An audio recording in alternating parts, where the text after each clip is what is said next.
Hello. Welcome. Welcome.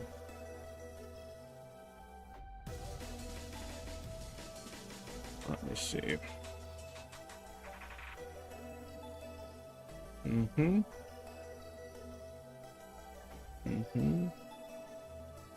Yeah, it drives me crazy. I spelled it wrong. I was just like, man, for real? I was like making a mad dash to like get on the stream at a reasonable time, and that's what I do. That's what I do. I misspell roguelike. What do I call it? Rouge-like? I'm a genius. Let's see here. Now, I always have to wait a little bit because YouTube, well, OBS always lies to me about how many actual people are here. So I wait for it to say at least 5 before I get started. I'm pretty tired today, but not as tired as I was last stream. That shit was crazy. But I'm a little less tired. Sleep's been kind of wacky, you know how it be sometimes.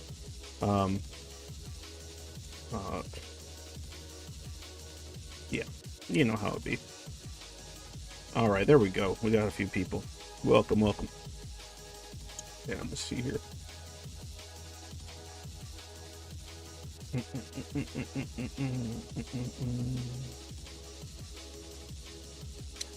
All right, party time. It's party celebration time. Time to have fun, carefree, wholesome fun on today's Schizoid stream. Remember, boys and girls, Saturdays and Tuesdays is when I stream. On Thursdays, it's rare, but I do other stuff that's kind of, yeah. And any case, well, let's see what I can start off with here. Nothing really to report. I currently have work, so that's good. The work's steady, but incredibly monotonous, but I can manage that. Hopefully it gets a little changed up as far as like what we're doing soon, but we'll see. It's pretty interesting stuff. As many of you probably know, I do like AI type work training stuff. I've been at it for a bit now. It's kind of interesting to see it grow, but it's also kind of like not interesting. But in any case, welcome. And if you don't already know, remember there is a Schizoid server. It is the Zoid Void. You can find it on Discord. But yeah, the Zoid Void. Look for it there. Oh, unfortunately, I have my notifications on. Isn't that genius? Let me silence those. It's just a little tiny bit. Okay. All right, cool. Everyone's here. The whole gang's here. All right, let me get started on the topic at hand. So, you're probably wondering, what the hell is Ink's talking about? What the hell is he saying? Bringing it home. How Schizoid feels. Schizoid feels like a roguelike. Rouge-like, because I can't spell, because I'm dumb. I will explain. Would it be a simile, a metaphor? I'm tired. Okay, so one of the things I've been noticing for a long time, but I didn't really have like good words for it, and then also it's something that I'm still working on. Like, I'm not like, oh look guys, I've overcome certain schizoid stuff and I'm good. No, there's some stuff that is like I'm still working on. Now I've gotten a lot better when it comes to like being able to connect to other people, but my standard of what that is and what functions for me and my boundaries and stuff like that, it has to be a very kind of specific type of people. And luckily for me, amongst the internet, I was able to find a couple, and that part has been pretty cool. That I was able to do that.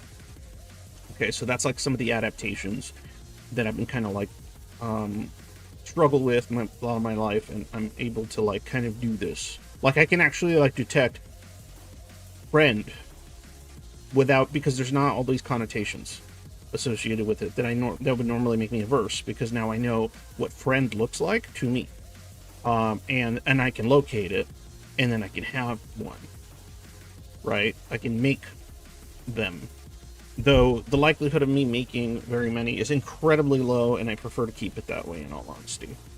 But even if I had like a larger number of friends, I would probably only want, like, I would still need a lot of alone time when, like, in different parts of the day, and I don't know. The internet's weird. It's a little different. But anyway, there's another portion that I haven't even been able to completely, like overcome. I am making some pretty good strides.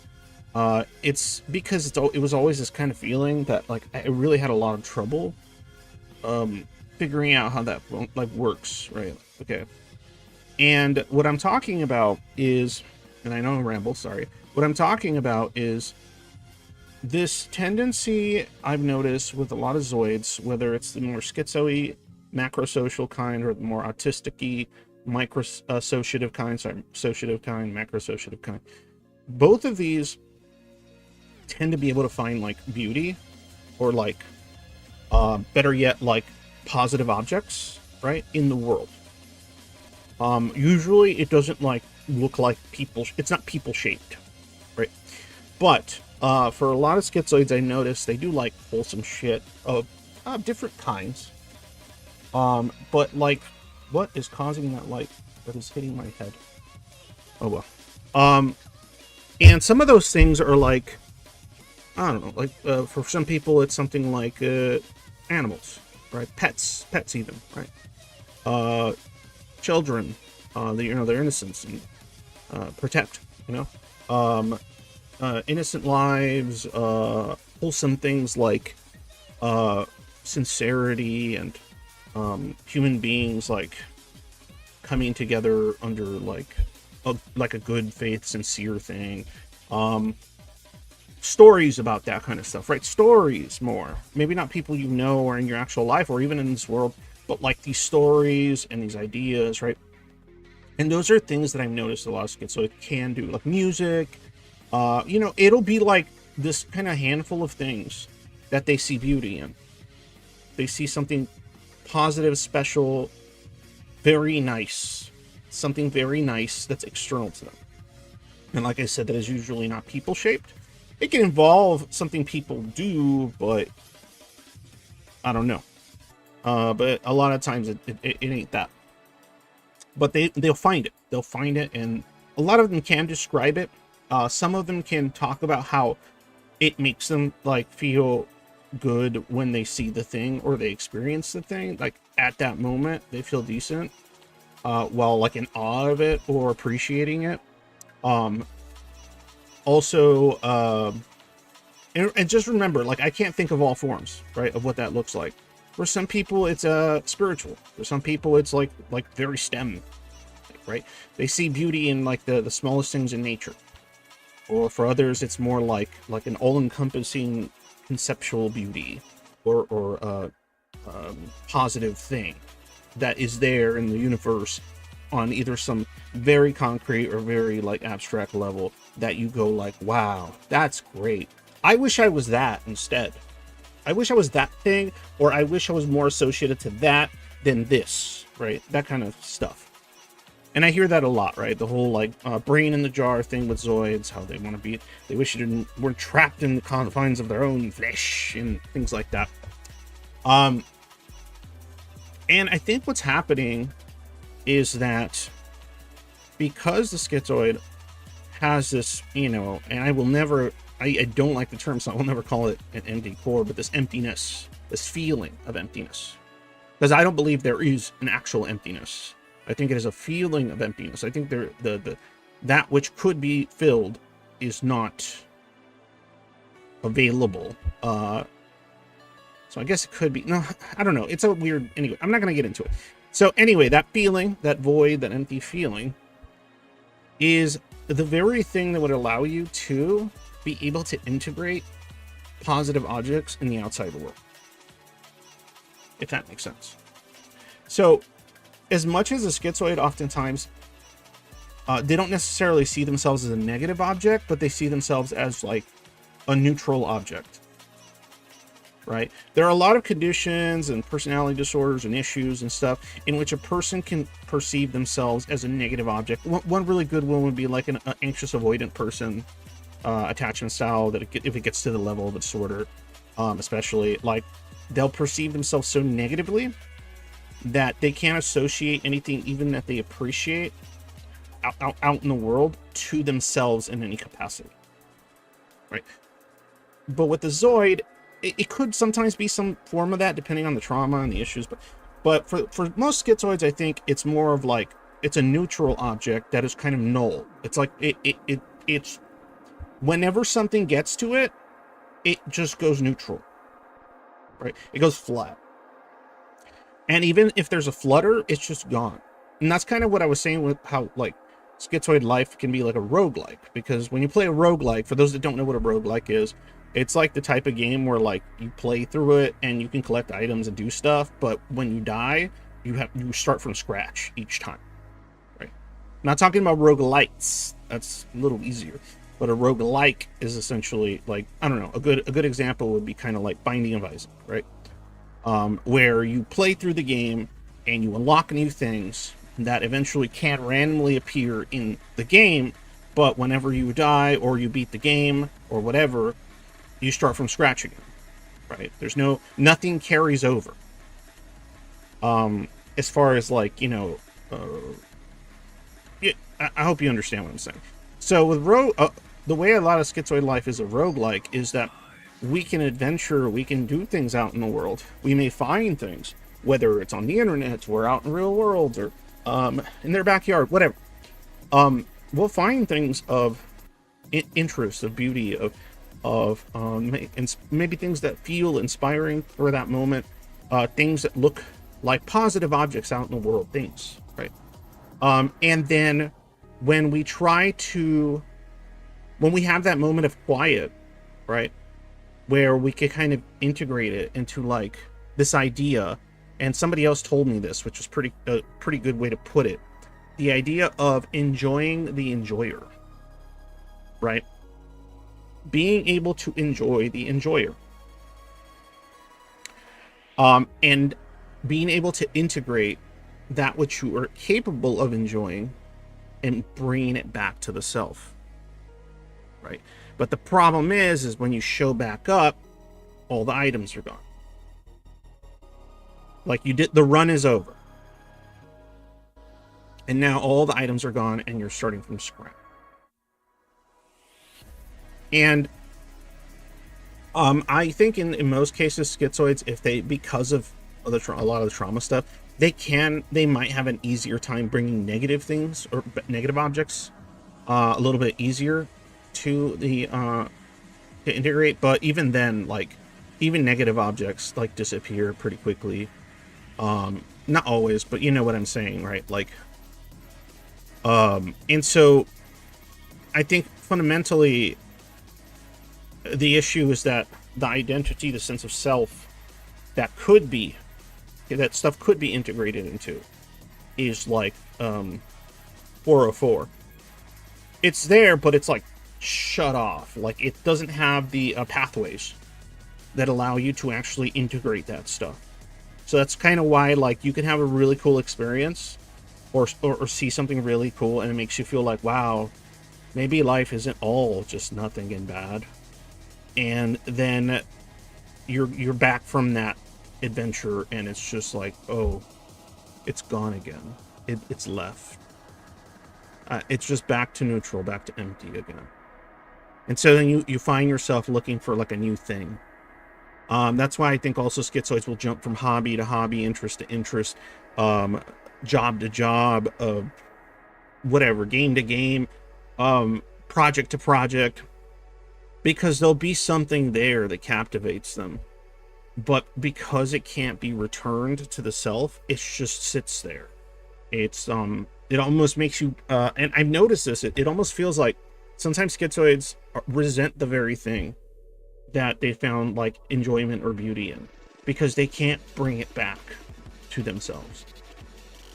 Jenkins, I think I get what you're saying, that you're laying down. I've had positive object feelings about abstract concepts like world peace or automation, ending a drudgery and things like, yeah, like you'll have these ideas or other stuff. It doesn't have to be that abstract. When it's like super abstract, it's usually like someone like me, all schizoid, like more macro associative. But like for a lot of the more autist schizoids, it'll be like something like really very grounded and specific, like the material protection of life or something like that, or the improvement or reduction of physical suffering in like a certain species or a certain part of society or a certain type of suffering. Like it'll just be like a very kind of more like less vague, more like specific things. But they'll find that same like beauty, that awe, that inspiration, but it's fleeting. It's always fleeting. And unlike the person who is just like full-on negative object, they usually bring stuff back and they associate themselves to that beautiful thing as a negative. Like they're the negative. That they only exist to be able to sacrifice themselves to that thing. Right. And so they see themselves as essentially like I guess like a lamb to the slaughter, but a willing one, because that's how I met, like in the past I met like people that like are like competent and good at like different things, but like as far as like themselves, it's just all negative object, right? But look at the Zoid, like I'm saying, it's a neutral object that occasionally has little sparks of positive and then back to neutral and then negative and then back to neutral, and you know, you get these little glitches that happen sometimes, right? And so, and you're probably wondering, hey, shit, Anx, that's depressing. Like, so you're telling me that, like, I'm all, like, empty and shit inside, and that's why, like, I can appreciate stuff, but I can never bring it back to myself? And, yeah, that might be, I would think, what's the case, but it's not a permanent deal. I think that, it might take a different kind of therapeutic approach, but I think that the same way somebody that's like have internalized themselves as this negative object and then made progress toward being a more positive one, I think the schizoid can go from being a neutral, null, almost like transparent object to something they can see and feel, right? And then once you can do that, once there's a personhood there that is more like tangible to your emotions, you can then connect it to the very things you appreciate or find beauty in this world. And then you learn to appreciate being able to appreciate things. You learn that when you work toward improving those things, it's not just like a mission of there's an external thing that is much more important than me, and I have to work toward it, and I'm just like a cog in a wheel to this end that I have to work toward, right? And that's my mentality, and that's something I'm working on, but that's my mentality about myself. I still see myself as just like a cog in a wheel, but I'm happier when I'm a cog in a cosmic wheel or a more actual specific wheel, for something I give a shit about, that I care about, right? But being a functional tool to facilitate that thing I care about, that's like the closest I've been able to find to finding like some kind of sense of fulfillment or appreciation for being like existing and shit. Hey Anx, what do you appreciate, for example? What do I appreciate? I appreciate when I appreciate kindness. And I'll get into that another time. That'll be another stream where I talk about the difference between being nice and being kind. Very different things. I appreciate things like other people sacrificing or putting themselves in a position of discomfort for the sake of something that they think is worthwhile or important, right? I appreciate them doing that. But what I'm trying to say, like, there's a bunch of shit I appreciate. Whether, you know, I'm not going to get into every fucking thing, but there's a bunch of shit that I appreciate, but it's always been like fleeting, right? It's like, oh, faith in humanity restored for like 0.5 seconds, and then it's gone. But point being, because I don't want to get off here,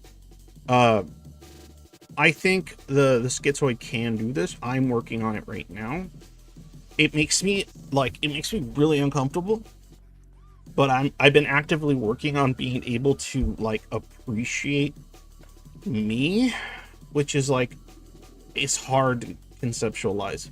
Not hate, right? I think I figured out how to. I've actually successfully figured out how to not really hate myself. That was a bit ago, a good while ago. But I still haven't been able to figure out how to like see myself as something that can be like more than just neutral, more than just like flat, like just exist. I exist to do things that I think are important, right? And I think that's also part of the problem of why a lot of schizoids feel like, well, I don't know what I really find important, right? Because if you start asking them stuff, right, they'll start agreeing, like, yeah, that's an important thing, or like, yeah, I guess I care about that, right? But if you ask them, like, what do you care about? Like, what do you care about? Who are you and what do you care about? Then it gets like, the question gets like difficult unless the thing's right in front of them, right? And that's what I find interesting. Like, a lot of schizoids have a lot of justice or fairness. They have like a lot of fairness, sensitivity, fairness, autonomy, sensitivity, in the autonomy of other things, other beings, right? To various extents or whatever. And like, but even if you ask them, like, what's important to you, like at that moment, unless they're doing it, unless it's actively in front of them, they have a lot of trouble going, oh, this thing and that thing's important to me. And I think the reason that is because it's not being taken, it's not coming back with you when you encounter it. You can just encounter it, do it, and then it doesn't come back. So I'm trying to figure out how to make it come back to me. I'm trying to figure out how to get rid of this aversion of being able to appreciate me, being able to appreciate things. Being able to, I don't even want to use the word because it's fucking, there's so many negative associations in my mind when one says it, but the ability to care or love oneself. And it's not because like, oh, I'm bad object, so I shouldn't be cared for or loved at all. No, it's because the thing is, I know other people care about me. I know my wife loves me. I know my kids love me, and I'm okay with that. That's fine. Like I appreciate that they do, right? But I've always had trouble figuring out how to like perceive myself and then have a positive connection to that, right? Instead of just going, oh, well, I'm a really useful tool to enact things that I care about. Like, that's a good way. That's a good start. That's absolutely a good start. That's how I started. That's what I've been going through. And now that I've kind of like connected to that, now I'm trying to figure out, okay, so I do appreciate things and I do think my actions matter. And I know I've learned that it feels good to do these things. Okay, so how do I appreciate the person doing it? Myself. And the idea of like, people always talked about like, oh, loving yourself, has always been really foreign to me. It's always been like, how do you love yourself? Like, that's weird. Like, you're you, like, you know, you can be like, you know, averse to pain, and like you can be like what's the word, not self-sufficient but self-preserving, right? But I always found myself appreciating things outside of myself far more than I could see myself and go, oh yeah, I'm part of it. I'm part of the things that should be appreciated, right? Because I couldn't see it. And so I think the aversion to it oftentimes comes from a place of confusion. And also me thinking like, what's the point? Like, oh, that's cringe. What's the point? What's the point of caring about yourself? Like, that's cringe. That's weird. Like you're just being like everybody else that like cares about themselves if you try to do that, and just being like self-absorbed and like, and all this sort of shit, right? All these negative connotations to it. I've had some limited approaching success in what I think you're talking about using IFS, internal family system framework. Oh yeah. That's interesting stuff. Yeah, it always the schizoid always needs the more like radical or interesting or theoretical or experimental types of therapy, because this regular shit. I like I like EMDR. I like EMDR for this. Actually, I'm a fan of EMDR. I think EMDR is pretty good for schizoids, because usually what makes EMDR really difficult for people is that they have all these emotions that are tied to the traumas that they endure. And so then when they do it, it basically like puts them in a very emotionally vulnerable position to like almost like experience it again, to be able to understand it, right? Because you're connecting parts of the brain that normally have trouble, blah blah blah. But I think EMDR is pretty cool for schizoids because of our like clinical detachment to our own trauma and our own shit.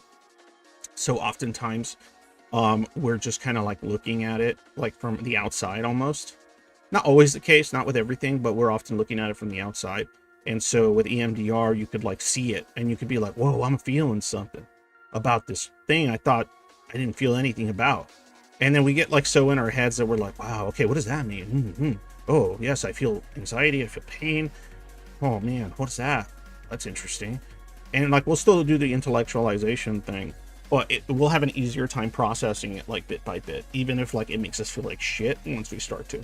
But anyway, when I conceptualize that self-sacrifice to an ideal mentality as a manager and look behind it, I found an overwhelmed child taking care of survival while mourning the joy they couldn't have. Yeah, that's heavy. That's fucking heavy. Thanks for that, Jenkins. That's fucking heavy shit. But yes, I think that is a lot of the problem. And the way I think the path toward finding that connection is to develop one's sense of self. And to be able to develop one's sense of self, one has to be able to fulfill certain like parameters that the human mind needs fulfilled. And one of those parameters, no matter how much we would like to believe it's not the case, is being able to connect to people like humans in our own species, not to like some major degree, not to like humanity as a whole or something, but just to be able to find some semblance of connection. And that could look like a friend that actually makes sense and experiences the world similarly to how you experience it. And so then you have an external person that could verify that you exist. They will notice things about you that you might overlook as being part of you are a person, and it is subjectively valuable to other people in a way that makes sense to you, in a way that is not compromising your sense of autonomy to some invasive degree, in a way that isn't as socially, conventionally interpersonal. Being able to be appreciated or cared for by another human being within that kind of standard, in a way that you could. In a way maybe that you do in your internal world, or with characters and or alternative like worlds of how the world should look like, right?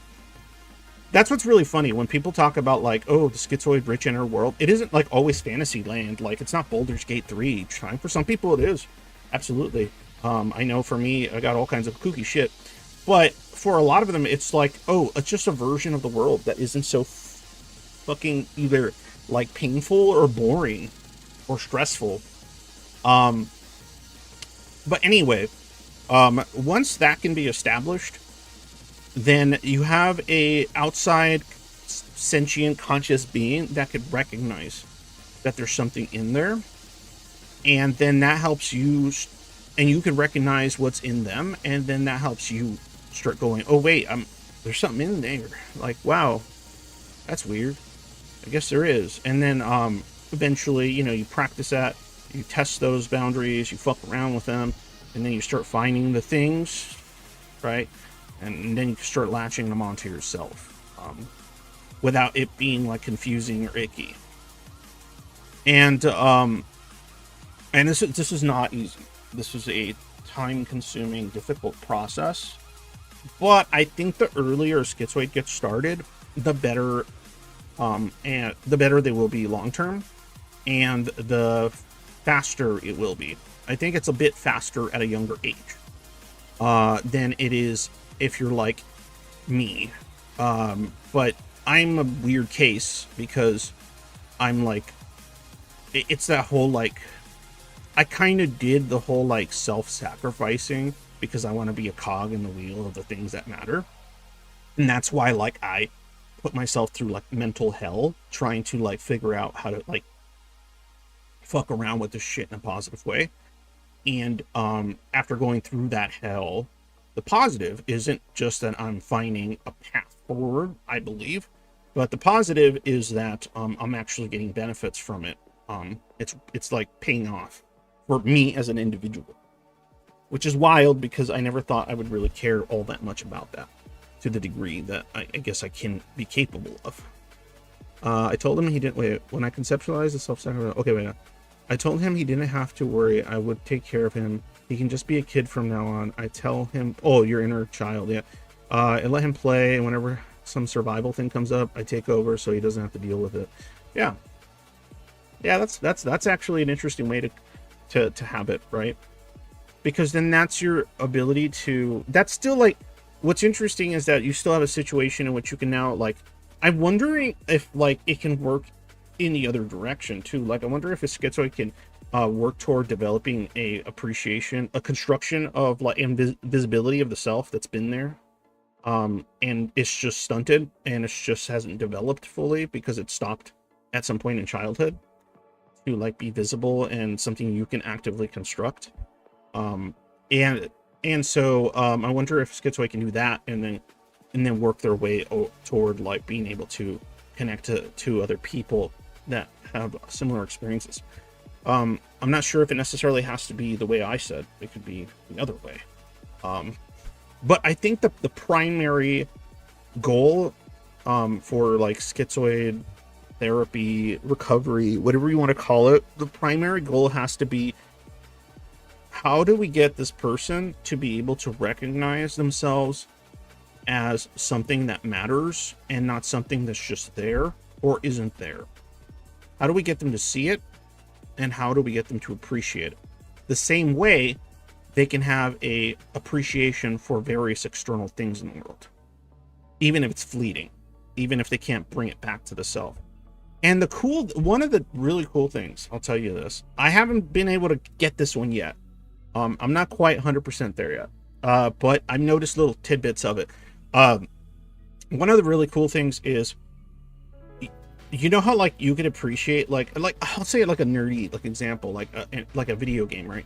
Like, wow, I really appreciate this video game. It's really cool. I like the ideas, blah blah blah, right? Like it lets you be able to like play it, enjoy it, appreciate what it is. It feels a bit stronger than it used to, a little bit more, a little bit of a kick. And then when you're done, you actually feel like that was a nice. I'm glad I spent that time doing it. And then you kind of bring something back with you of like, you bring back that good feeling with you to a place where it can actually kind of like rest. And I think that's why a lot of activities for schizoids don't feel like re-energizing, don't feel like good. Like they don't feel like, oh, I feel rested. I feel ready to take on the world once more. Because a lot of that positive vibes, the positive energy isn't being integrated. It's not being brought back here.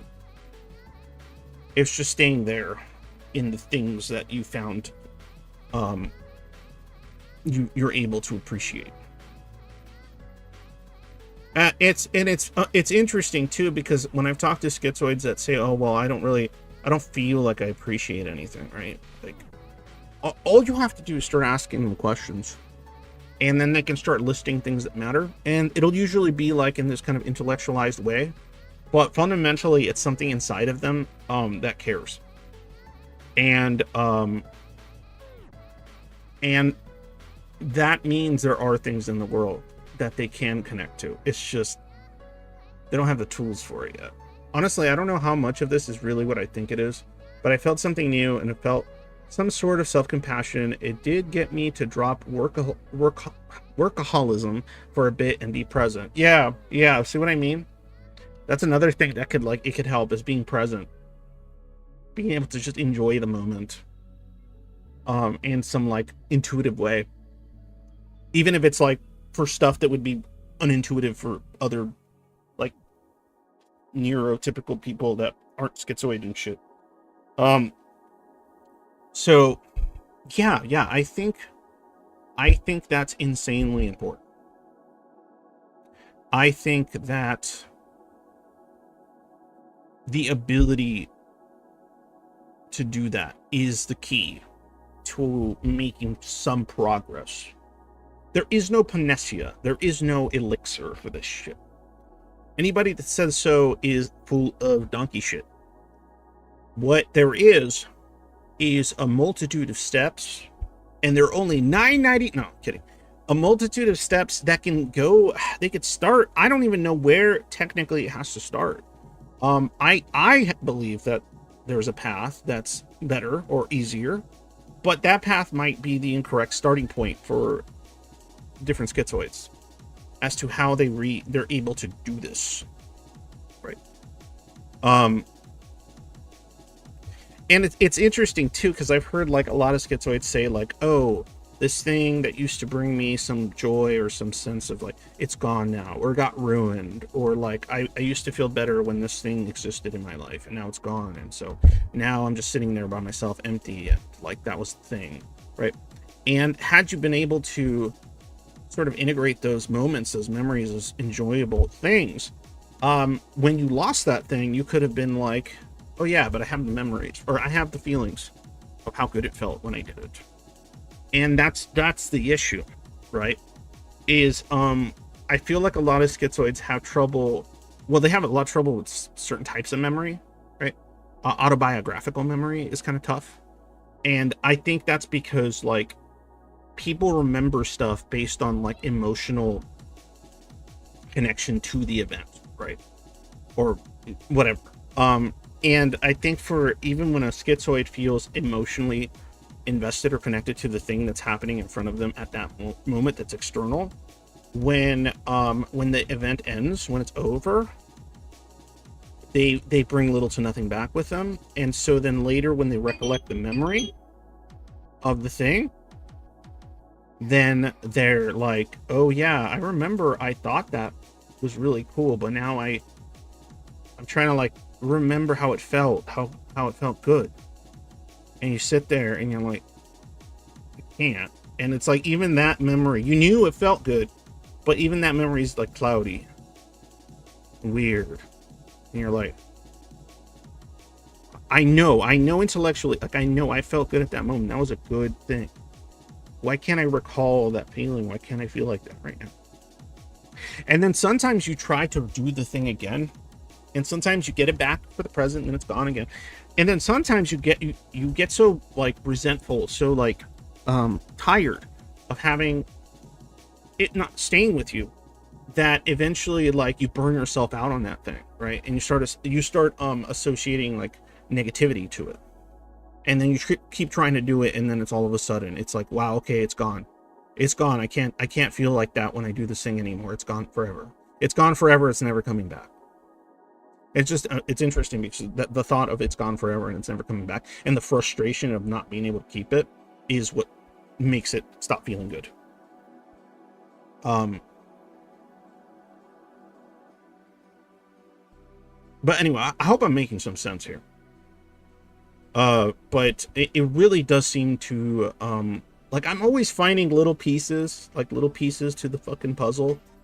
And I'm glad I've gone through the internal hell I have to be able to say this to you guys. And even if some of you think that's horseshit, that'll never happen for me, or that's not me, I don't relate to that, or whatever, For those that do, great. For those that don't, and the schizoid is the issue, I hope you find a variation of what I'm talking about that can let you attain that like goal of finding, you know, sometimes refer to it as the inner child, or the pre-zoided out self, the pre-zoided out kid that's in all schizoids. Now, at what age you started zoiding out oftentimes depends on your situation, the level of trauma that was occurring. Sometimes the trauma was just more passive, and so you didn't really develop it until you were like, I don't know, like in your teens. It didn't start kicking in until your late teens. For some of you, it might have started kicking in your in middle school. You know what I mean? It just but there's always been a kid that was sort of like inspired by things, hopeful of things, appreciative of things, being able to appreciate the capability of appreciating, and then being able to bring that stuff home, bring it to yourself. There was a kid that could do that, and that kid is buried, and it's a matter of finding a way to unbury him, because that's your anchor, that's your linchpin or anchor that will let you start integrating stuff that you find nice on the outside back into the self. And then if you do that shit, then maybe you can start recollecting good memories and then feeling good about thinking about them. I'm still not there yet. I'm working on it, but I feel like I'm making progress. I made progress in the other department significantly, but I feel like I can make progress in this one. And so, yeah, like, wouldn't it be nice to, like, be able to, like, because other people do it so easily, like, people that don't have similar issues, because other people that have similar issues would be people that are just, like, super negative objects about themselves, not as, like, just neutral or empty, because they just look back on those happy memories and just think, oh, I never deserved them, or I was a fool because all I deserve is pain, I'm shit, you know, stuff like that. But that's a different kind of set of issues. But wouldn't it be nice to be able to be like with people that go like, oh yeah, I remember that time and it felt really good. Yeah, I really like thinking about that memory. That's a good thought. That's a nice thought. It would be pretty cool to be able to do that. And it actually feels like something. It's hard to grasp what a good feeling is unless it's right in the moment of that feeling. Yeah, that's what I mean. Like, other people can do it though. Other people can like look back on something that had a good feeling, and then like they can kind of relive it a little bit through the memories. Why do you think so many old people do this shit? Nostalgia isn't just like, oh, member berries, right? Nostalgia is like something that people feel, and you don't have to be you know, clouded. You don't have to go rose tinted glasses with it. You could see the good and the bad of what was occurring, but at least you can feel it, right? And I think that's part of the reason a lot of schizoids can't process their own trauma without a significant amount of help, because they can't even recognize it as trauma, or they can't feel the trauma. They can just remember it was likely trauma, but I can't feel it, right? Like the way somebody can have traumatic stuff in their life happen, whether it was like more passive, like, you know, just like feeling completely alien and whatever, or more active, like physical abuse and shit like that. Like the schizoids has gone through that stuff. A lot of the time, they can like recall that stuff and talk about it really clinically. That's one thing I've heard from psychologists too, is that the schizoid can talk about like the really bad shit that happened to them in like the super clinical way. Like, oh yeah, it's a thing that happened. Like, oh yeah, like, I don't know, like, somebody in my life, like, I don't know, like, for your, you know, I don't want to, but somebody in my life took their life in front of me or something like that, right? And other people, like, see that memory or try to talk about it and they're, like, fucking fucked up about it, right? Because they can feel it. The same way they can feel positive memories to that degree. But the schizoid will be able to just be like, oh yeah, that happened. Yeah, that happened. It probably messed me up somehow. Can't recall what, though. It would be more like that. Now, the process of being able to process that shit, which will let you kind of get to that kid in there that's buried, it's not an easy process. But this is gonna sound crazy. This is gonna sound crazy. When it comes to actually, like, if you can get the ball rolling for the schizoid to start processing trauma, because of their ability to sort of detach and think about, intellectualize stuff, or be clinical about shit, just be like, yeah, that's a thing that happened, yeah. Just being kind of aloof about it. Like, when they start feeling even like negative emotions about like a memory or a thing that happened, and like say they find themselves actually like crying about it or something, it's I don't think it would be the case for people with other issues, but it's a bittersweet. Like being able to look back at something and be angry at what happened is bittersweet, because that's you tapping into yourself. And so then, like, you might find yourself wanting to like run toward it more, because you're like, it's negative, but I'm remembering stuff, and it feels like stuff. It feels like stuff. Like, if it doesn't feel like a fading memory thing that I can barely go like, yeah, I think it makes me kind of sad. I don't know. Like being able to be like, damn, that shit fucking hurts. Like I can fucking feel this shit. It's gonna suck. It hurts, but you're gonna be like, wait, if I could feel like negative shit about stuff, like, can I do that the other way around? That's cool. Like, you know, it's kind of that exactly. My mother broke her back in front of me when we were both in the ocean. I just calmly carried her to shore. My sister cried and hugged me when we got home, just awkwardly patted her back. Yeah, but see, that's like the thing, right? Like that's how you dealt with like fucking intense shit. Whether it was a traumatic event or whether it was like more over time and was like a complex PTSD type thing. So a combination of that stuff, like, yeah, you're just gonna like fucking be, your adaptation's already kind of set to detachment, disassociative detachment style. That's how you fucking protect, your brain protects you from stuff that, like, if you thought about it, it would like fuck you up. But point is, if you've been at it for a while, when you start feeling fucked up about stuff, you're kind of like, it's like I said, it's bittersweet, because you're like, wow, I can feel fucked up about things that I always wonder, why don't I feel fucked up about it, right? That's what I'm talking about. Like, that feeling is kind of like confusing. Like the first time I was thinking about like trauma and stuff that I endured. Hold on one second.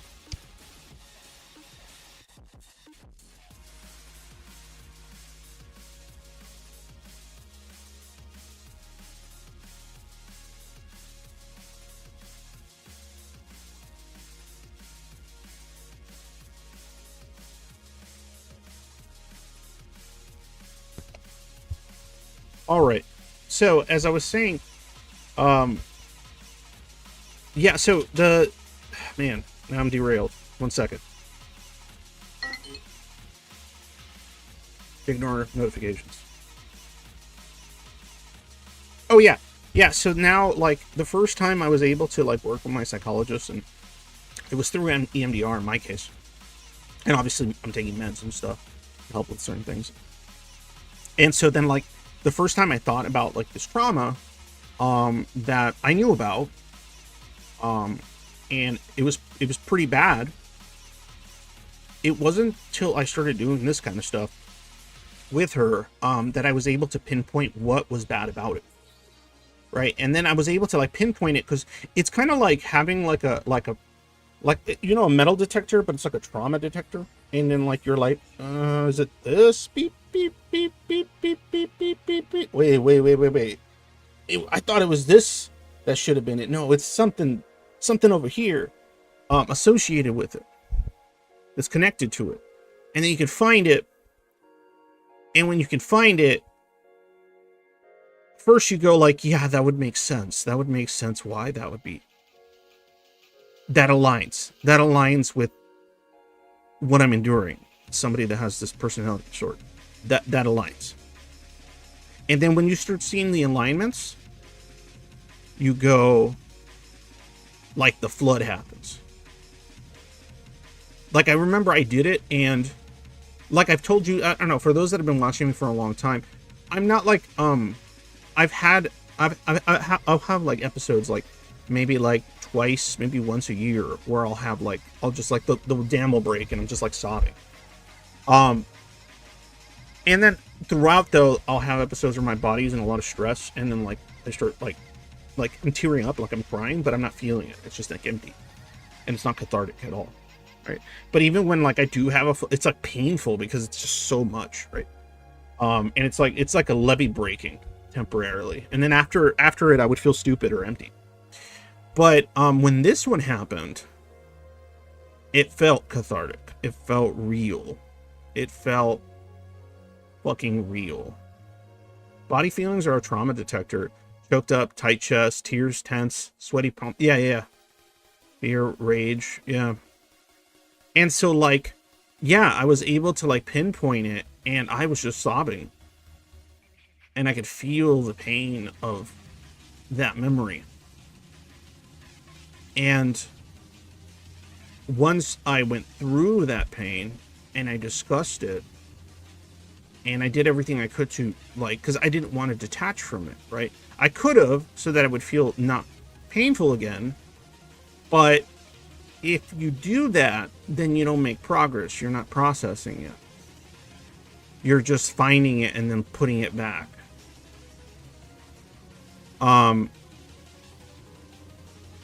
But the intensity of it was like bittersweet, because it's like, wow, I found it. I found the thing that hurts so bad. I found it. And you almost want to go like, what happens if I keep like thinking of like working at it? Will it start making life feel better, less empty, because I'm doing this? And in my opinion, it does. It really does. I'll rewatch the VOD because I'm not going to repeat it, but I think it's a good one. You might like it, but I would rewatch the VOD for sure. So, I don't know. Like, have my words for you guys that have been listening, there's like 12 of you. Has any of it resonated with you? Like, did you feel a tinge of anything? Or did you feel like, well, I guess this is something I can try, or maybe there's something to that? Like, even if it's kind of in that sort of like more clinical sort of way. Did you have any thoughts, any like removing a splinter when you don't touch it, it doesn't hurt. Pushing it out hurts like hell, but it comes out. Yeah. Well, the problem is when you don't even know where the splinter is, right? Like, and worse yet, you have a splinter, it's getting infected, but like you don't there's no pain. Like, you don't feel the pain from the splinter, but there's an infection going on because you haven't gotten it out. That's kind of how it is. I would think that's like a little more apt when it comes to the schizoid. You have a splinter, you'll feel better when you pull it out, but you don't know where it is, and you don't feel any pain. And so then you're feeling sick because you have an infection, but you're like, what's causing this? And you have this fucking wedge of rusty metal in your heel that you just keep fucking not noticing. But you're feeling sicker and sicker and sicker because it's fucking getting infected. That's a pretty good one. I like that one. Thanks for the splinter thing. It's a pretty good one. Yeah, a lot of people get sick like that. I just thought about it. Like, when people have like something like urinary tract infections, like with women, or like some kind of infection that doesn't cause a lot of pain, but there's still an infection. It causes like fevers and chills, and your body's fucking having trouble with it. You might not know what's causing it, and you might keep doing the action that's actually exacerbating it, and then you're getting sicker and sicker, and you're like, what the fuck's going on? Because it's not like something really obvious, like, you know, something just fucking your arms rotting or something. It's something rotting on the inside. But anyway, I hope some of you found something useful out of this, what I'm talking about. If you found it useful, if you found it like helpful, or maybe like it made you think about something, write it down, write down that thought, put it somewhere, rewatch this later if you want to, whatever. Use it and make those steps. It's not impossible because I've been there and I'm doing the stuff. Like I'm experiencing progress and stuff. So I know it's working for me. So I'm hoping I can find some variation or like just like simple sort of milestones or things that like other schizoids can be like, yeah, okay, well, that one's not, oh, that one kind of, oh, yeah, that one. Oh, wait, I can see the path now. Like, that's kind of what I'm hoping for. So, anyway, I hope you guys got something out of this. If you just got here or you didn't watch it from the beginning, I suggest you watch it so you know what the hell I'm talking about, so I don't sound like just a more rambling madman. But I am, but, you know, a rambling madman that occasionally says useful things.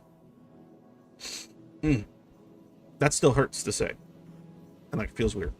But I'm working on it. I'm working on being able to be okay with accepting, yes, that I do say useful things that help people, and I should, you know what I'm saying. I'm getting there. Woo. All right, guys. Appreciate the time. Appreciate you guys being here. A couple of things. Remember, Zoid Void server. Look it up on Discord. It's there. Other things, if you like the streams, if you like what I'm talking about, if the stuff I say has helped you in some capacity, please join my Patreon. Donations there appreciated. If you don't like Patreon and shit, just straight to the PayPal is fine. Anything like that is always helpful. Yeah, soon Angst will have to take pride in what he does. I don't know, pride, that's a strong word. But I can, I'm working toward figuring out how to appreciate what I contribute and what I do, and appreciate myself as a person that does it. Your content helped me a lot. Peace, for sure. Peace. And if you're broke, anybody's broke, the way you help is post like my videos on the Schizoid Reddit, post it on the Schizoid Facebook groups, post like whatever streams I've done that you're like, wow, this one really resonates, or I think this one's really good, or whatever. Please just put it places. That's the only way that like the stuff I talk about is going to spread at all. I can't do it by myself. Like, you guys have to market my ass. So if like money is an issue, do that. That's like the best way you can help. Obviously, like, sub, blah. Good. Hate seeing you. And if you want like some one-on-ones with me, I also do that. I already have a few people that occasionally do it with me. But yeah, I'll do like a, see, this is why I'm trying to come to terms with some of this stuff. I am essentially becoming, I guess, like a schizoid life coach. I hate those words, but like, that's basically what I'm doing. Because I'm not a therapist, I'm not certified or any of that shit, but yeah, I'm trying to help, so I can do that stuff. And I don't charge a crazy amount. I don't know, I guess it depends on how you define crazy, but I'm not looking to get rich. I'm just looking to help some Zoids with shit. And if you want to talk one-on-one with some of the things I bring up, if you want to try to hash out that shit in regards to your own personal experiences, or if you just want somebody that will just sit there and listen to some of your ideas and then just be like sincere and honest about that 1 milli per hour, no, honestly, what I usually go for, I usually go about like, because dude, I looked at life coaches and they charge crazy stupid amounts. They're trying to charge like fucking $400, $200 and something an hour. I'm just like, wow, dude, that's crazy. Like, you're almost paying like therapist prices at that point. Hey dude, I'm a spontaneous life coach too, not specifically for schizoids, but like something that we tend to do. Yeah, well, there you go. And so yeah, I usually go sliding scale-ish type. Like if somebody's broke as fuck, like I'll work it out with them. But if they can't afford it, I'll do like $50 an hour. And I know for some people that's not really attainable, so we can just talk. You can just DM me or something on the Schizoid server, or I'm Schizoid Angst on Discord. you can find me on the server. You can join it, not even join the Schizoid portion, and you can find me on there. You can DM me, whatever, if you're interested in doing something like that. And I could set up a time, and we could do it once, or we could do it like a once a month thing, or we can do it like a every 2 weeks thing. Whatever's fine. And the sessions can be just 1 hour, or it can be 2 hours if you really feel like you need to go on. You know, well, I'll play it by ear, whatever works. I just want to like help out the Zoids and shit. And you know, pay my bills. All right, guys. As usual, when day is dark, always remember, happy day. Pretty soon I'm going to be able, maybe in a year or two, I'll be able to remember happy day. Really feel it. That would be nice.